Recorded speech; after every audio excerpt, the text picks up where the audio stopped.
Everything seems steady. Let's go ahead and boot in glitch and see what happens. Okay, we're back. Oh, I adjusted that too much. There we go, it's perfect.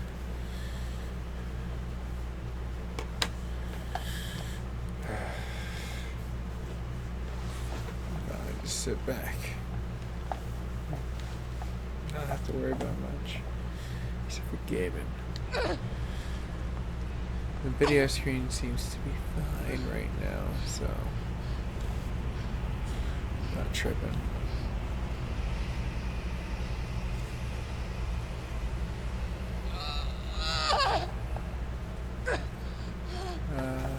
Lady on fire. That's not a deal. Alright, down.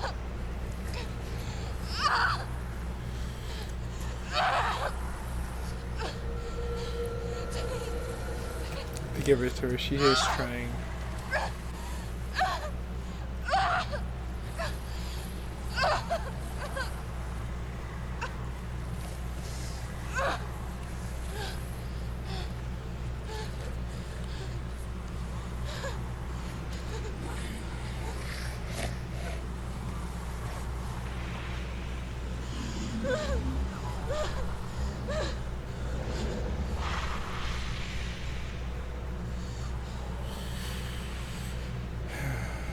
See what happens with this girl.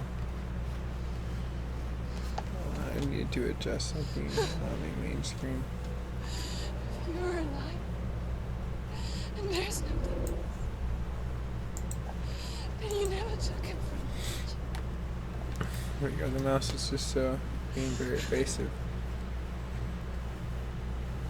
And I can't sit down.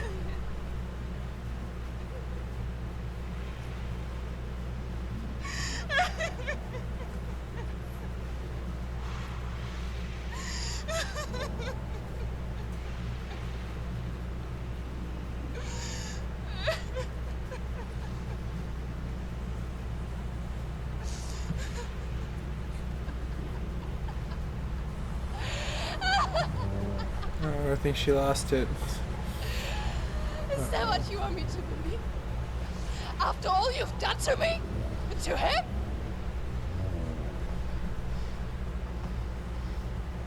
You're not alive, but you're a liar!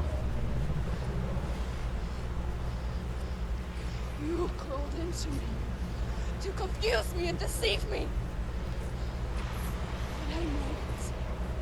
I know you have him.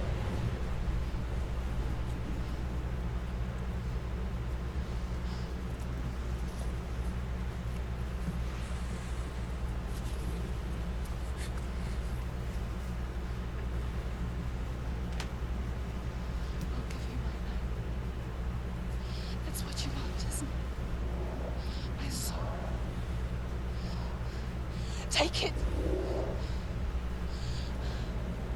I'll be a slave for you. I'll fight with you at Ragnarok.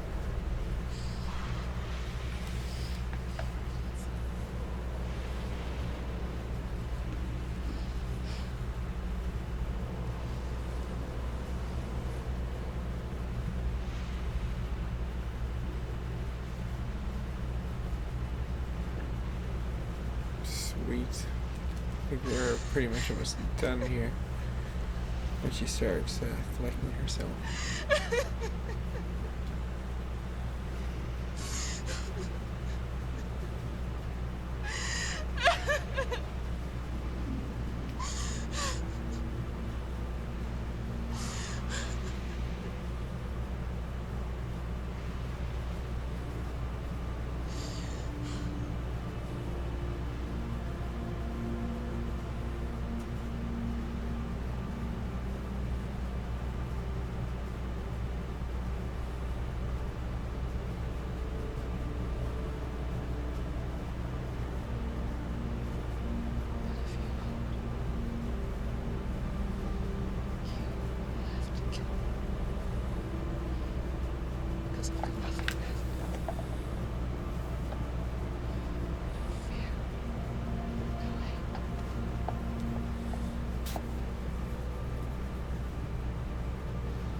Oh man. This shirt always makes me itchy.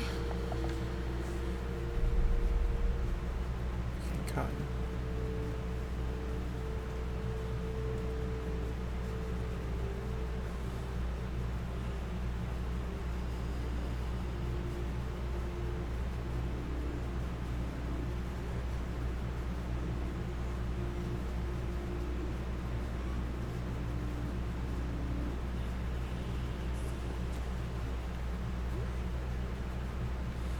I learned the hard way to not be afraid of death, so...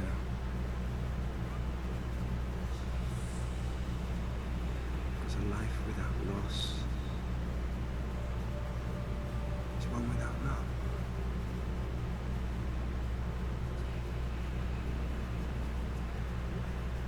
You turn your back on death, and all you can see is the shadow that it casts.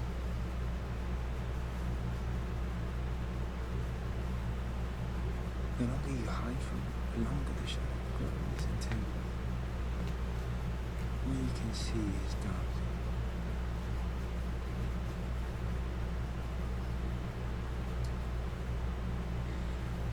When our time comes, we must look death in the eye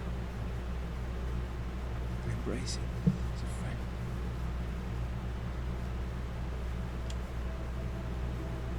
Only then can we let go of our fear.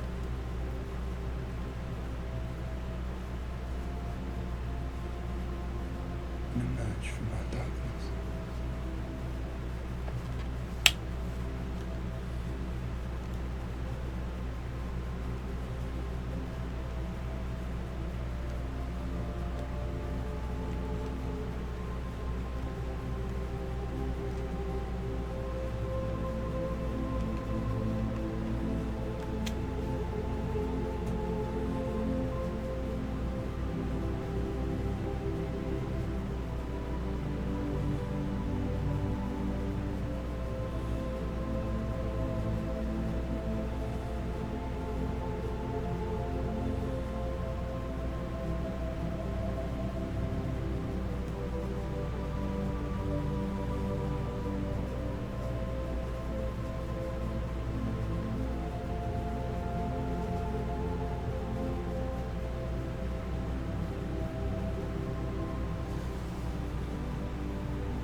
Never forget what it is like to see the world as a child, Senua. Every autumn leaf is like a work of art. Every rolling cloud a noble picture. Every day a new story. We too emerge from this magic, like a wave from the ocean, only to return to the sea.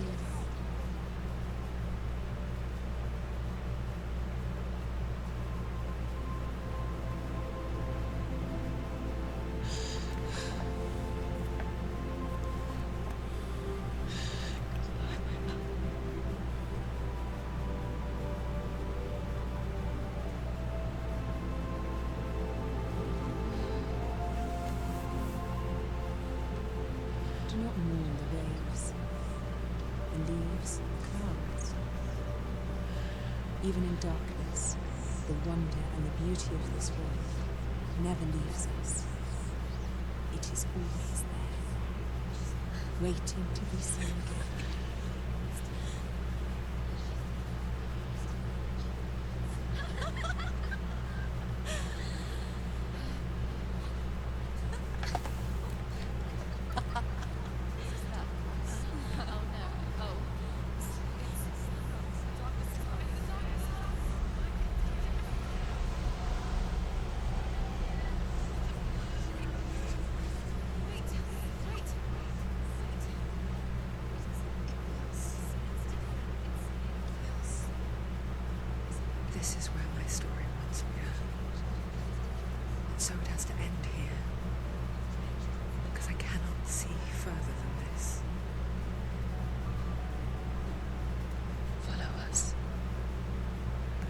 have another story to tell. My friend, go with her. This now will be your story to witness. Goodbye.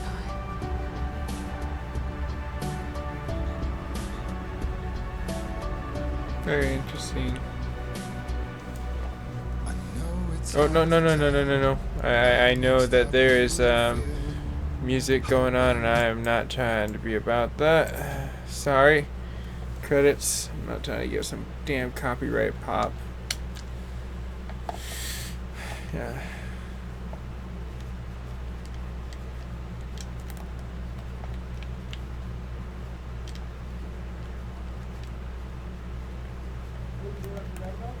I'm glad I got that in time.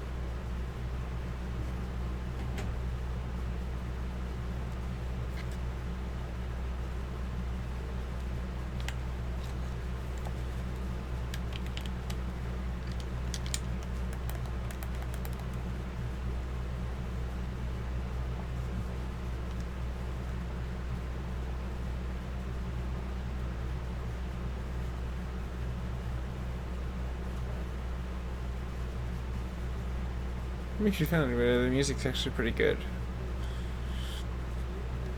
This is my reaction to the music.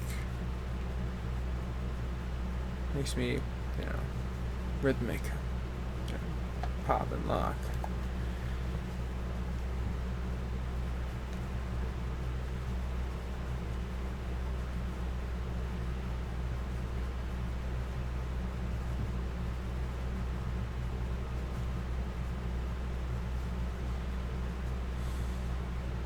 Man, I caught that so quick. I knew what was happening too. I was like, it seems like the end.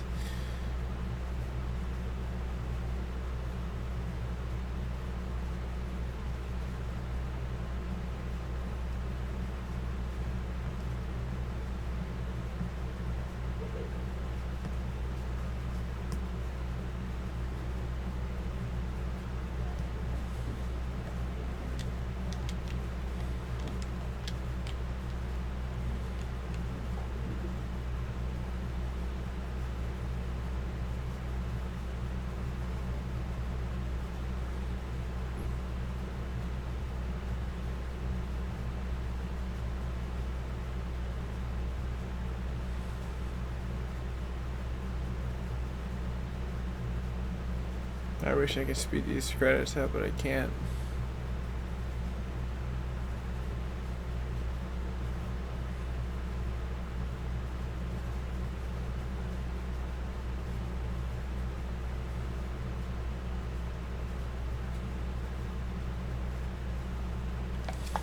There's lots of ninjas. They're alphabetically sorted.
Sweet, the music finally stopped, I think.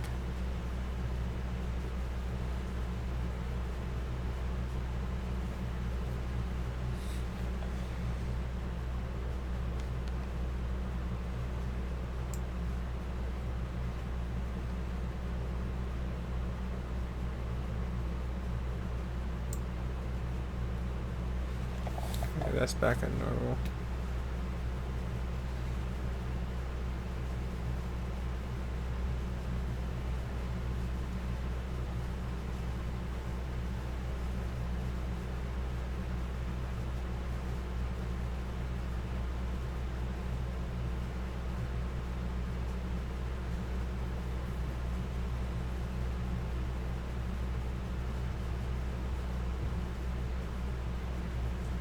Interesting.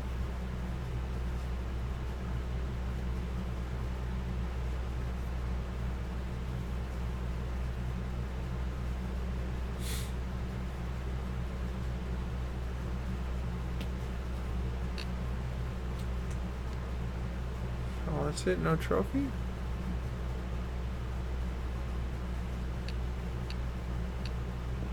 I figured I would have got something for beating it, or at least on hard mode.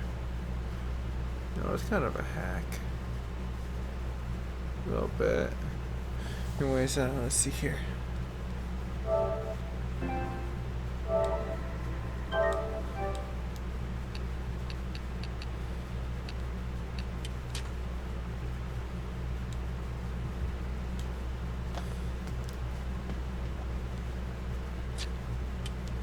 No, gosh darn it. Ay.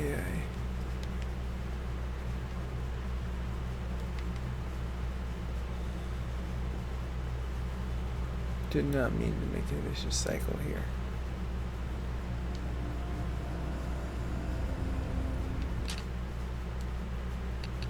Is there a harder difficulty now? No? Okay. Exit some menu.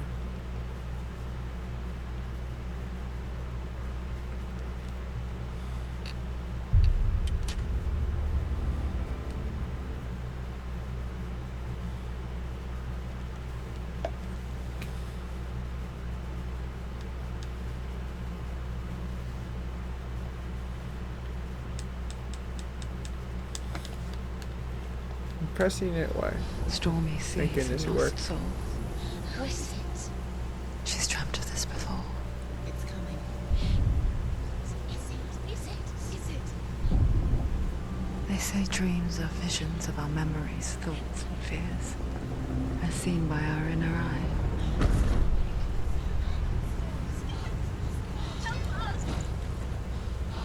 What if each one of us is always dreaming, even when awake?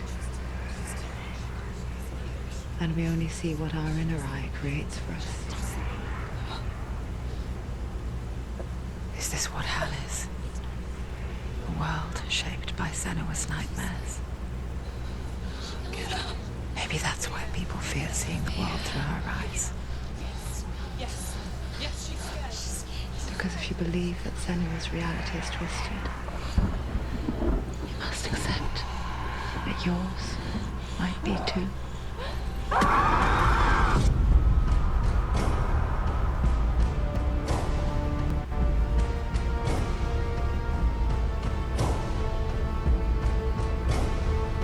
HellBlade: Senua's Sacrifice is a video game about Senua, a Celtic warrior on a vision quest into Viking territory. But what sets our hero Senua apart is that she suffers from severe psychotic mental illness. He knows she's getting closer. He can feel her coming closer. I like this breakdown. She's getting They're watching. They're watching. The original idea for HellBlade was to create a classic hero's journey, a journey of suffering, but one where the fantasy world is not another planet or alternate universe, but a world that is constructed in Senua's mind. But to do so would mean putting psychotic mental illness at the center of the experience, a subject that is still considered taboo, and a challenge that was both terrifying and exciting in equal measure. In HellBlade, the starting point was a newly discovered Celtic goddess called Senua in Ashwell, Hertfordshire. When first discovered, her name was thought to be Senua, a name which I liked and kept. I wondered if Senua might have been a Celtic warrior like Boudica, who stood up to the Romans. While the Romans had conquered all of Europe, there was a group of Celts up in the furthest reaches of the Roman Empire that could not be conquered, the Picts. And so the Romans built a wall, called Hadrian's Wall, that spans across Britain from sea to sea to keep the Pictish barbarians at bay. Oh, interesting. The Picts were known for their war paint, painted on with woad, and their matted hair clumped with lime. And so Senua would be a barbarian Pict in this image. What's your name? Senua, I haven't seen you before. I don't live home much. Oh, Zeno's daughter. I have to go. Wait. Orkney is off the coast of Scotland. and was inhabited by the Picts, steeped in history and mystery, and so I made Orkney Senua's home, and set the stage for a crisis. In the late 8th century, the first Vikings landed on the Orkney Islands. The population of the Picts crashed thereafter, replaced by the Norsemen of the 9th century. Were they wiped out? We don't know for sure, but it would seem likely given the reputation of the Vikings. The Northmen's brutality is legendary. High-ranking leaders and chieftains of the tribes they conquered were often offered as sacrifice to their gods. The most brutal of these sacrifices was known as the Blood Eagle. I imagine Senua as a young female warrior who returns home from exile to find her partner, Dillion, brutally sacrificed to a Norse god by these hellish warriors from a faraway land. I imagine the horror of this moment and how it would have dragged her deep into mental torment. That's pretty interesting right there, the whole breakdown. That's what I was basically picking up at the very beginning, which is really crazy to think that like, she goes through this whole traumatic situation.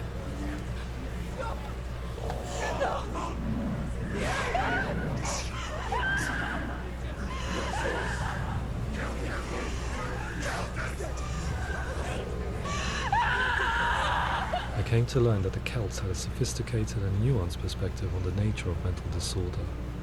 One term they used was Gelt. A Gelt is a man or woman who has been driven mad by a curse, battle trauma, or grief. The Gelt would take to a life in the woods in search of penance, punishment, and purgation. And so Senua became a Gelt, cursed by darkness, looking for redemption in the wilds. Another word the Celts used in reference to mental disorders was druth, meaning fool, or liar, one who utters the words of God. They tell of the mad sinner who flees battle into exile and takes on a beastly nature, growing feathers on his body. The character called Druth in HellBlade is based on a little-known person called Findan, an 8th century Irish Celt who was captured and enslaved by the Vikings, but eventually escaped to Orkney where he became a monk. I will tell you my stories of hell, if I may walk with you. Upon meeting Senua, it would be his stories that fuel her quest deep into their world of gods. The Northmen say the world will come to an end. The sun will grow black, the earth will sink into the sea, the stars will disappear, fire and water will meet, flames will play against the sky, the heavens and earth and all the world will be burned, all the gods will be dead, and the warriors of Valhalla and people everywhere. Senua, prepare yourself for Ragnarok, for it is nigh. So the stage was set for a new adventure, a journey into the Norse underworld called Hell, a vision quest fueled by madness and myth, a fantasy that was created by Senua's own mind, and one that we would experience through her eyes. This is your mission. This is your quest. There is nothing else left. To make a game about a warrior with psychotic mental illness as its central theme was fraught with danger. Mental illness, such as psychosis, is still taboo and rarely acknowledged in a century of cinema, never mind the new medium of games. Where it does feature, it often conflates psychosis and psychopathy associated with a lack of empathy. It is unfortunate that these two words sound so similar that they are used interchangeably in media. I must admit that I didn't have to look very far to discover my own ignorance of the subject. So we reached out to Paul Fletcher, psychiatrist and professor of health neuroscience at University of Cambridge. Psychosis is a descriptive term, and it refers to having a loss of contact with objective reality. So it's characterized by two main sets of symptoms. One of them is hallucinations, where somebody experiences perceptions when there is no actual objective thing out there to perceive. Who are you? And the other is delusions, where somebody comes to very often bizarre, unpleasant, frightening beliefs when there's no good evidence in favor of them. There's no doubt about it. The source of the darkness is in Helheim. And the goddess Hela holds his soul there. We reached out to Welcome, a biomedical research charity that spends billions on research and awareness programs aimed at improving health. mental health hasn't always been presented in the media in a way that is particularly helpful. Damn, they really Can be did the challenging to medical engage research. people with the subject matter, and there are a lot of preconceived ideas about mental health, and particularly schizophrenia and psychosis. So we hope our support allows the team to continue to collaborate with Paul Fletcher and with those who have experience of psychosis to create a game that provides a fresh perspective on the condition and allows audiences to engage with it in a way that just wouldn't be possible in any other medium. What started out as a brief consultation convinced me that we were only scratching the surface of an immensely deep and interesting subject that could enrich and change the very nature of the game. That's cool. Thanks so much for doing it. Pleasure, thanks. It was really interesting for me. I'd love to be involved. It's fascinating. Our understanding of psychosis is still very much a mystery, and ways of treating it are still primitive compared to physical illness. After all, it is easy to see the pain and suffering caused by physical diseases or physical trauma. It is not so easy to see the mental suffering and trauma of severe mental illness. But what if we could find a way to see it? Games are capable of drawing you in for hours on end, playing the role of a character who is different from you, experiencing their perspective, and actively involving you in a world that functions with a different set of rules.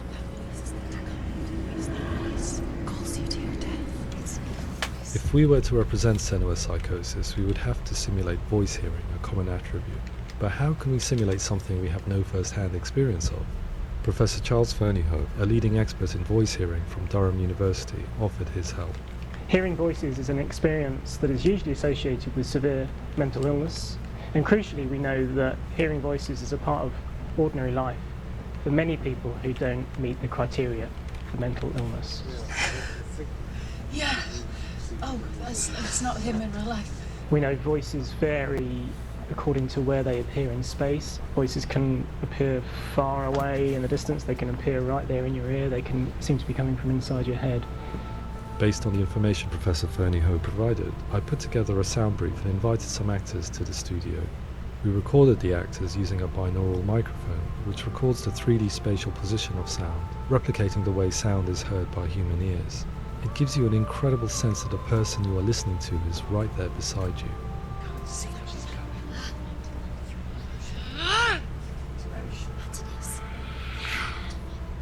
Rachel Waddingham from the Voice Collective came to our studio with 2 young voice hearers to speak to our team. We talked at length about their experiences and they listened to our tests, giving us feedback on how we could improve on it. Everyone hates her.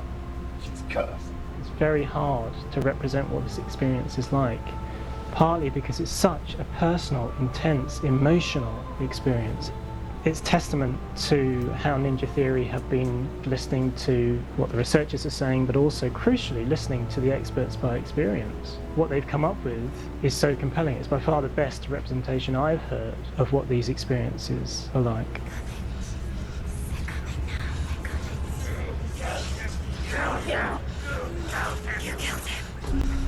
Other common attributes of psychosis are visions and flashbacks. We met with Recovery College East, who work with and care for people recovering from severe mental disorders. A group of service users gave us their first-hand account of what they experience. Sometimes when the visions or what we're seeing is too much, we become small until eventually we practically don't see anything. The people we spoke to, the stories they told, were fascinating, harrowing and mind-boggling. The reality of what people experienced was vivid, far exceeding what I could possibly have imagined. We went away itching to represent some of these visions and flashbacks in the game.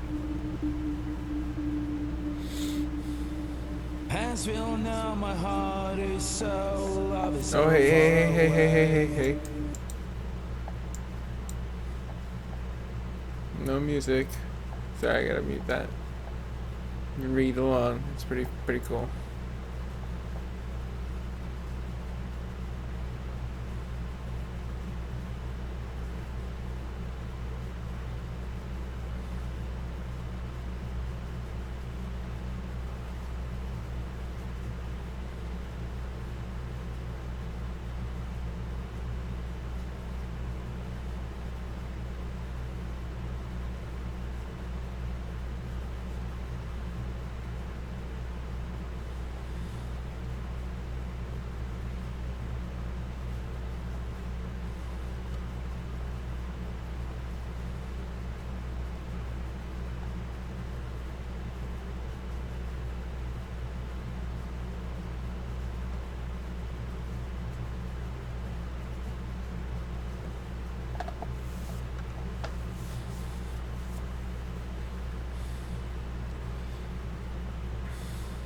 To be fair, this song's pretty bad.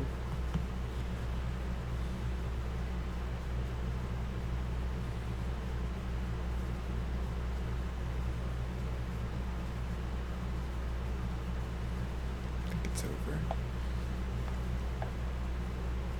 We continued to hold meetings with Recovery College East over the course of a year and a half, showing them what we had achieved so far and refining the in-game representations based on their feedback.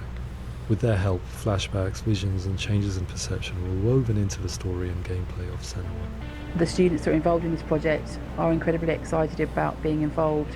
They have described the experience as being important because it values their lived experience and shows that despite what we have been through, all of that experience becomes valid, that actually it's something that we should all be talking about.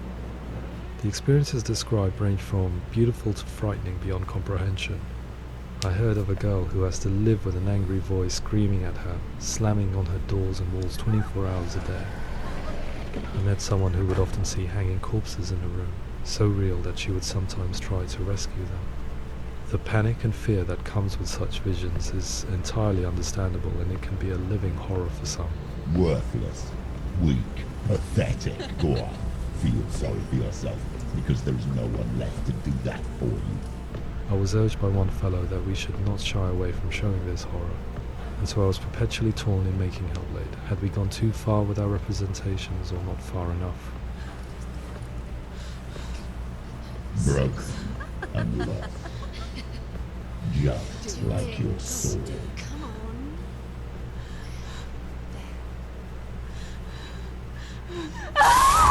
on.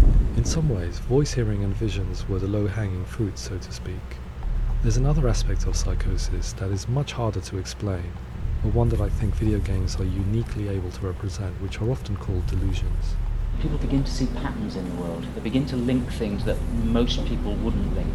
Most of the things that we might think would be coincidence or, not worth commenting on. Nevertheless, that might have a particular salience or importance for them. One individual described how everyday words, sounds, colours and objects were steeped in meaning to him, forming a strange and sinister puzzle that he was determined to solve but could not quite get to the bottom of. It's not just brain dysfunction. It's not like the system shut down. It's actually an incredibly creative process. The person creates a world populated with voices and phantasms and terrors, and they're completely immersed in it. They believe in it. We often invite people into the studio to play the game. In one of our playtests, they played through much of the game, making associations between runes, secret messages, and the threat of darkness that stalked them. There are many things that happen in the world of HellBlade that make perfect sense within the context of Senua's mind. The dark rot that's killing her slowly from within, the secret runes of the gods that block her path to Helheim, and strange associations that exist in the game to confuse you.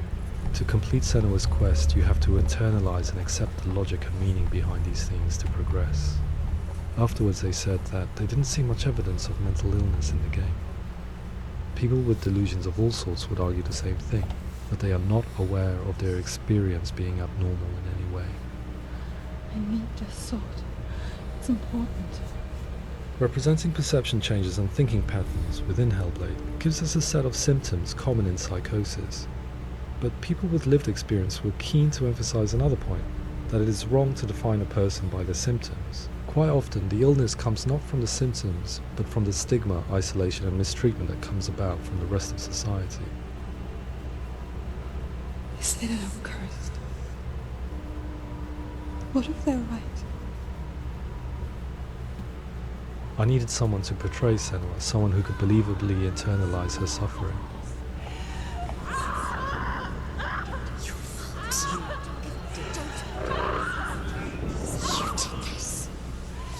Melina Jurgens, our video editor, had been a stand-in for Senua over a few months while we perfected our motion capture techniques. Without realizing it, she had already auditioned for the role, and I knew her well enough to know that I didn't have to teach her to act, but to relive her own internal pain. As often is the case, those who have suffered mental anguish are never far from us.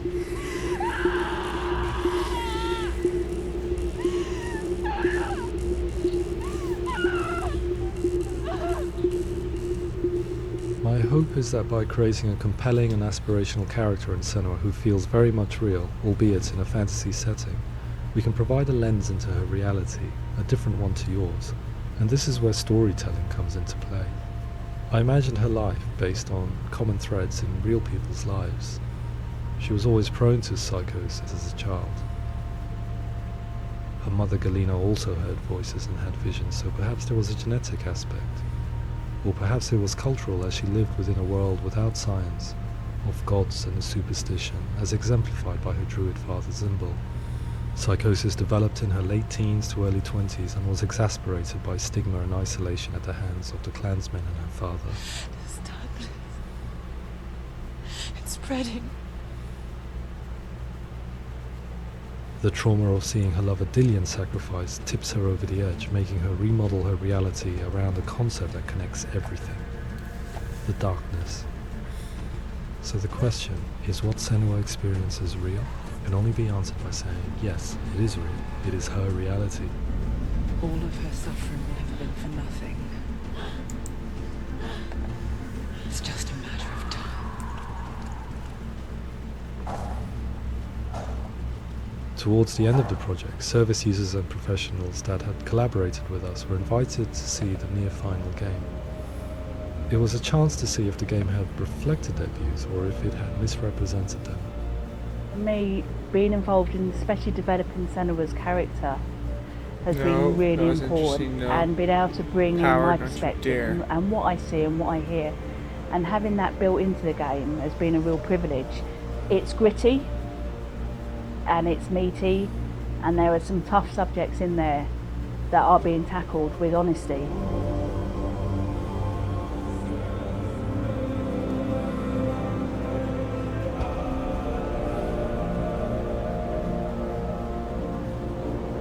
I was blown away by it today, absolutely blown away. It was just fantastic to get the opportunity to use our lived experience in a very creative way. There's nothing tokenistic about the work we've put in. It feels like we've been listened to, things have been taken on board, and I think there was a lot of realism in the game itself, and it feels very authentic.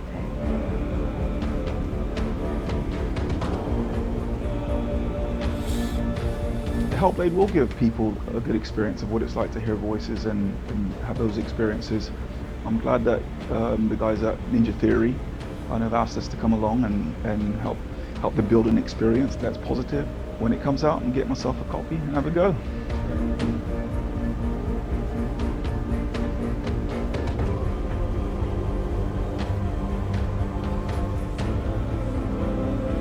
I think all the way through I was really inspired by how the conversations have translated into the game in a way that I think I didn't imagine was possible. So wonderful, really wonderful.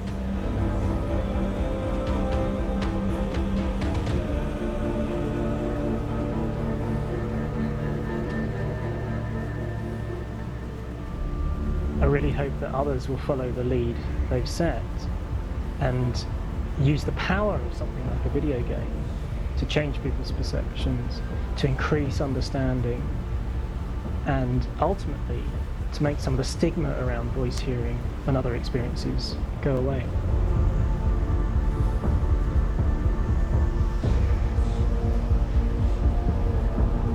For me, it was really exciting to see something that I explore scientifically being represented so beautifully in a character who's trying to penetrate the mysteries of the environment in which they've been placed, with all of this strange uncertainty and noise and conflicting information that they're getting. I'm very excited by this way of trying to represent mental illness, because I think it actually might be offering us insights that we wouldn't get from pure scientific explorations, and actually giving us quite an empathic view of what it might be like. That's a good way to put it. Mental illness has been with us for as long as we have been on this planet, but why? Why hasn't evolution stamped out this weakness from within our gene pool? I often pondered this question until I realized that the question had an inbuilt flaw. It assumes that being and thinking differently is a weakness. The only reason we have computers, spacecraft, medicine, poetry, art, and yes, even video games is because individuals were able to simulate new abstract realities in their minds and share them with the rest of us. We need people to be willing to see differently in order for us to progress and survive as society.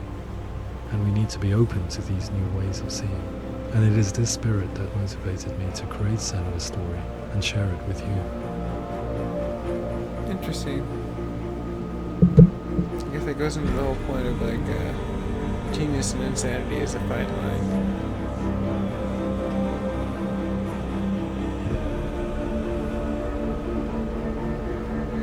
There you go, you can visit this up here.